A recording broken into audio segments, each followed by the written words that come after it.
Good evening, everyone. It's Dr. Shiva. As I promised you yesterday, as our part of our Policy to Biology series, I'm going to be doing a deeper dive to share with you why there are medicine shortages and all sorts of supply shortages in U.S. hospitals. As I shared yesterday, these shortages it's not something new. It's been going on for decades, in fact.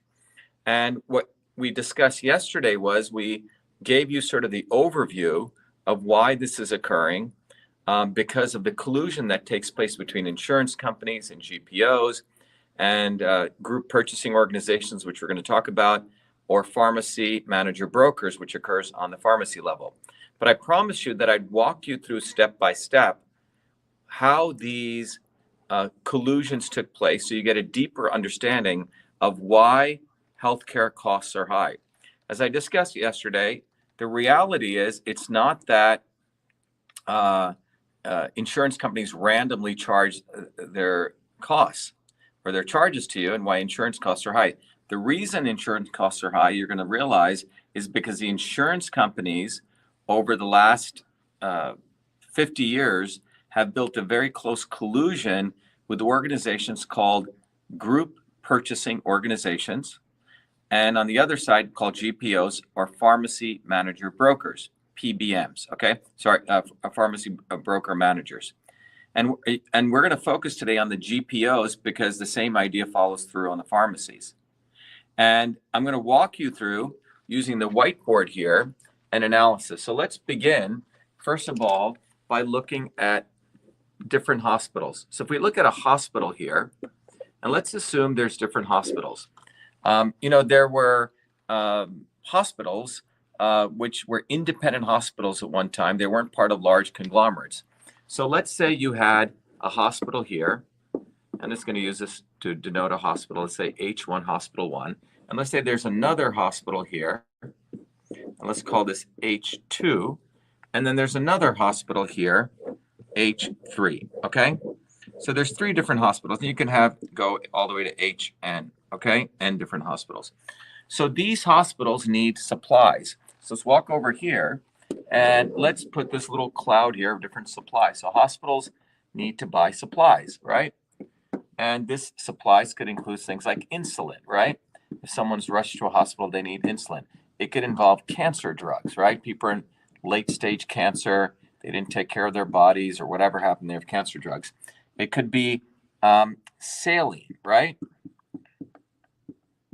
Bags of saline, all the way down to, things like catheters, right? Everything you see in a hospital has to be bought from different suppliers. And there's various companies who have these supplies. So let's take Hospital 1, and there's an administrator here, and they have to buy insulin. All right? So they will negotiate a price with the insulin company. Maybe they need 100 insulin bags, and they'll negotiate a price of $10 per bag of insulin, okay? And they'll have to do this individually. Another hospital would also go to the supplier and they say, look, I'm going to pay you, and they negotiate a price of $2 a bag, okay? Because maybe they're going to buy, 200 units. And then another hospital will go to the same insulin company. Maybe they're going to buy 10,000 units, and maybe they negotiate a price of $5 a bag, okay? So what you see here is each of these hospitals have negotiated individual prices with these insulin companies. So what ended up happening as this was occurring around in the 70s, these hospitals said, why don't we get together and buy together bags of, or in this case, insulin bags directly from the supplier together. So in order to do that, what these hospitals did was they brought in a broker, and the broker was called a GPO, okay? So what was a GPO? A GPO was a group purchasing organization. It's like an agent, okay? And this agent, GPO for short, and what these hospitals would do is they would go to this agent and they say, hey, look, we need 100 bags, Hospital 1. Hospital 2 said, we need 200 bags. And hospital 3 said, we need whatever, let's say 300 bags, okay? So the total, this guy, the GPO, was going to purchase from this person was 500 bags of insulin, okay?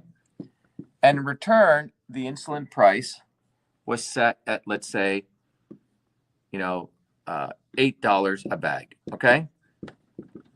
So these guys each had to essentially pay $8 a bag for that insulin. $8 a bag, $8 a bag, and $8 a bag, okay? So this is a pretty good deal, right? Because before, this guy was paying a lot more. So they pooled their needs to this supplier. So bottom line, the GPO served as their middleman going, and he did this across the board for those cancer drugs or saline or catheters, okay? So this GPO became the single agent getting whatever supplies the hospitals needed from suppliers. Now, these suppliers over here could be, drug companies. Big pharma could be over here, or a small pharma company, right? It could be, manufacturer X, manufacturer Y, or manufacturer Z. These are all different companies who make this. And the GPO would sign agreements with these people, long-term agreements, short-term agreements, and these were contracts, right? So these contracts were signed, and the GPO actually owned the relationships over time with these people. So think about what I'm saying. As GPOs grew between, this period over the last 30 years, initially they were servicing the hospitals here, right? They were helping the hospitals get a lower rate. But now think about what happened over time. Over time, the GPO is controlling the supply of nearly every item: bedpans, pillowcases, sheets, drugs, ventilators. Everything you can imagine is coming from these suppliers into the hospitals. In fact, the GPO could build, if there was a supplier here, and there could be, let's say, Z1, Z2, so on, Z5 suppliers who all do insulin. And the GPO could do preferential deals maybe with Z5. Not only was he going to give him a better deal, but maybe the guy was going to take him on a vacation, right? All sorts of backroom deals started occurring.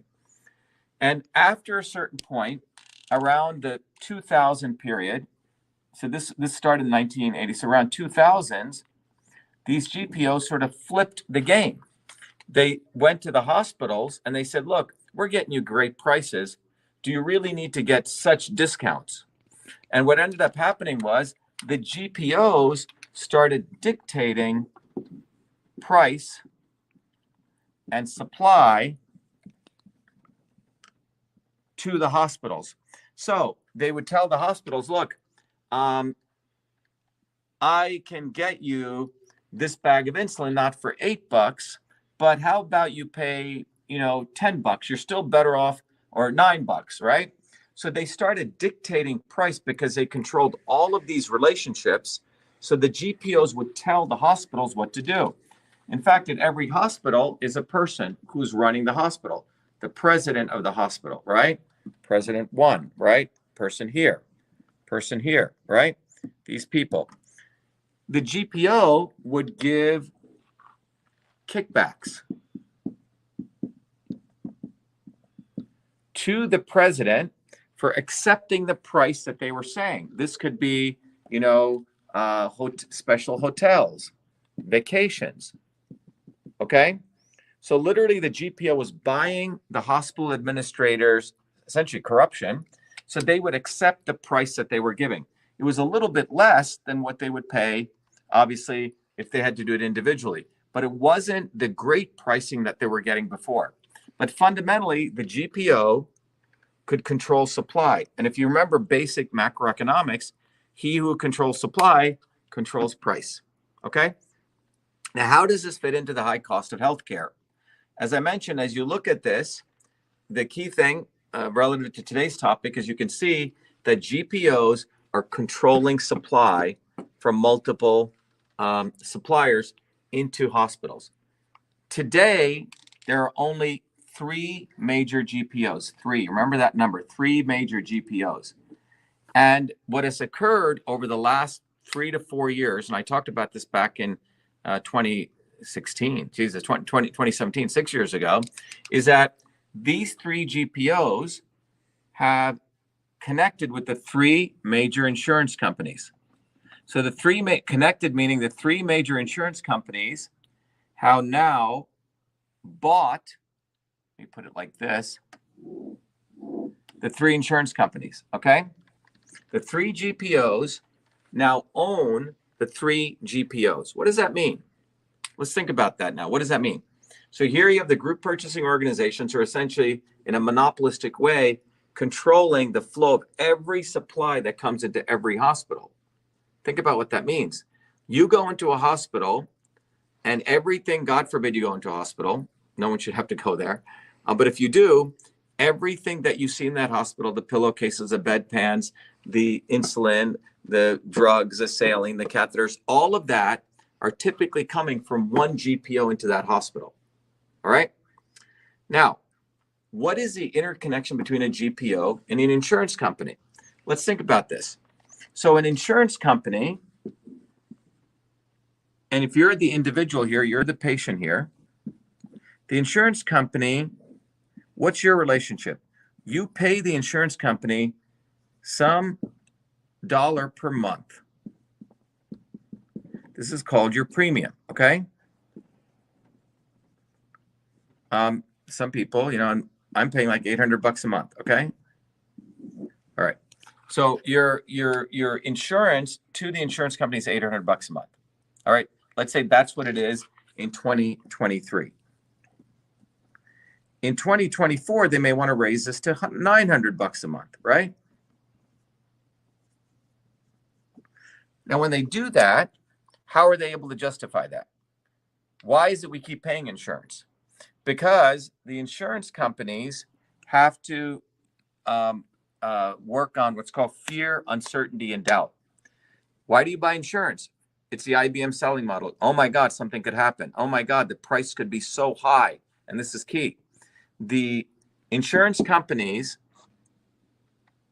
profit and scare you into justifying their higher premium by telling you, you know, hey, John, hey, Bob, the price could be very high tomorrow. You know, for if you, God forbid, get into a hospital, oh my God, you know, the price of the cancer drugs, the price of the insulin, the price of the saline, these things are going up. If you don't have insurance, you're going to have to pay for this out of pocket. And you go, oh my God, let me pay, I'm willing to pay you $900 a month next year. In order to do this, the insurance companies, 3 of the major insurance companies now bought 3 of the major GPOs. What does that mean? That means they can go to the GPOs, and there's a nudge, nudge, wink, wink, their own part of their companies, because insurance companies and GPOs have merged. The GPOs now are incentivized to keep the price high because that's how they make more profit. If they go to a hospital and say, well, the insulin bag is $50, the guy says, oh, wow, it's $50, right? He's getting a kickback. The GPOs are getting a percentage of that sale. That's how they make money. GPOs are making a piece of this sale. So they're controlling the supply. The GPOs also are incentivized to go to a hospital administrator and say, hey, look, the price is now $90 and, you know, the supply is going to be really tight. So the hospital administrator pays the GPO more money. So the game between the GPOs and the hospital administrators keeps the price high. The high price of all of these supplies is what the insurance companies use to make you say, oh my God, I'm willing to pay higher for the premium. God forbid I go to a hospital, the price is going to be so high. So what is really happening here is when you go into one of these hospitals, right, the visit to that hospital is high, as I talked about yesterday, because everything coming into that hospital is high. Everything coming into that hospital is high because of the GPOs and the insurance linkage. So the GPOs and the 3 major, the insurance company, the 3 major GPOs are in a tight bond where the goal is to jack up price And when you jack up price, you can charge more for the insurance premium, okay? Because the more the prices of the hospital supplies, right? And how do you get price high? Well, you need shortages. More shortages, you get more increase in price. That's basic macroeconomics. So I hope this helps you understand that there was a time, as we go back here, that hospitals would buy direct, right? And this was a model that hospitals were doing. Is very inefficient. Prices were high, but they could control their own destiny. And now when they brought these middlemen in, as we go here, when hospital presidents, the bean counters, did these relationship with the GPOs, it worked well initially, but the GPOs flipped it, as I talked about. They started controlling, dictating. They started dictating to the hospitals what to do. The presidents were paid off through these kickbacks, and the entire process was flipped on its head. And a few set of people, GPOs, there's a monopoly, control the entire supply as well as the price into hospitals. High price, insurance companies can demand more premium. Now, tomorrow, we're going to talk about, as president, Shiva for president, what I will do to bust all this up. To give you a couple of hints, obviously, this link is a problem. Insurance companies and GPOs in this cahoots. That's a serious problem. And the other big problem you can see here is that the entire relationship between these hospital presidents and the kickbacks that they get is also problematic. But that's what we'll talk about tomorrow. But in closing, the main thing you should leave away with is that group purchasing organizations are controlling the supply of everything from suppliers into hospitals. There's an incentive here for them to create shortages. And with those shortages, they can decide which suppliers they want to work with. Because on the back end, these suppliers are doing back end deals with GPOs. And by the way, no one can get access to these contracts that they have. So a couple of days ago, the FDA allowed unapproved cancer drugs coming from China. So China is also over here to supply cancer drugs through GPOs to a hospital. Now, why was this? Who created this shortage of U.S. cancer drugs? So they're U.S. manufacturers here. They're not able to, for some reason, give enough cancer drugs.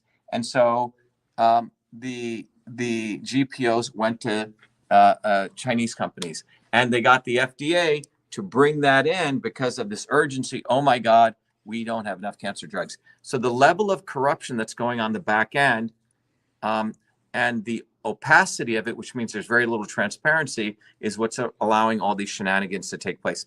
But anyway, tomorrow we'll finish our series on why are there medicine shortages in the United States by looking at how we break this up. And that'll give you details on my policy for healthcare for really reducing costs to increase quality. Thank you, everyone. Thank you, everyone. I hope this helped. Thank you.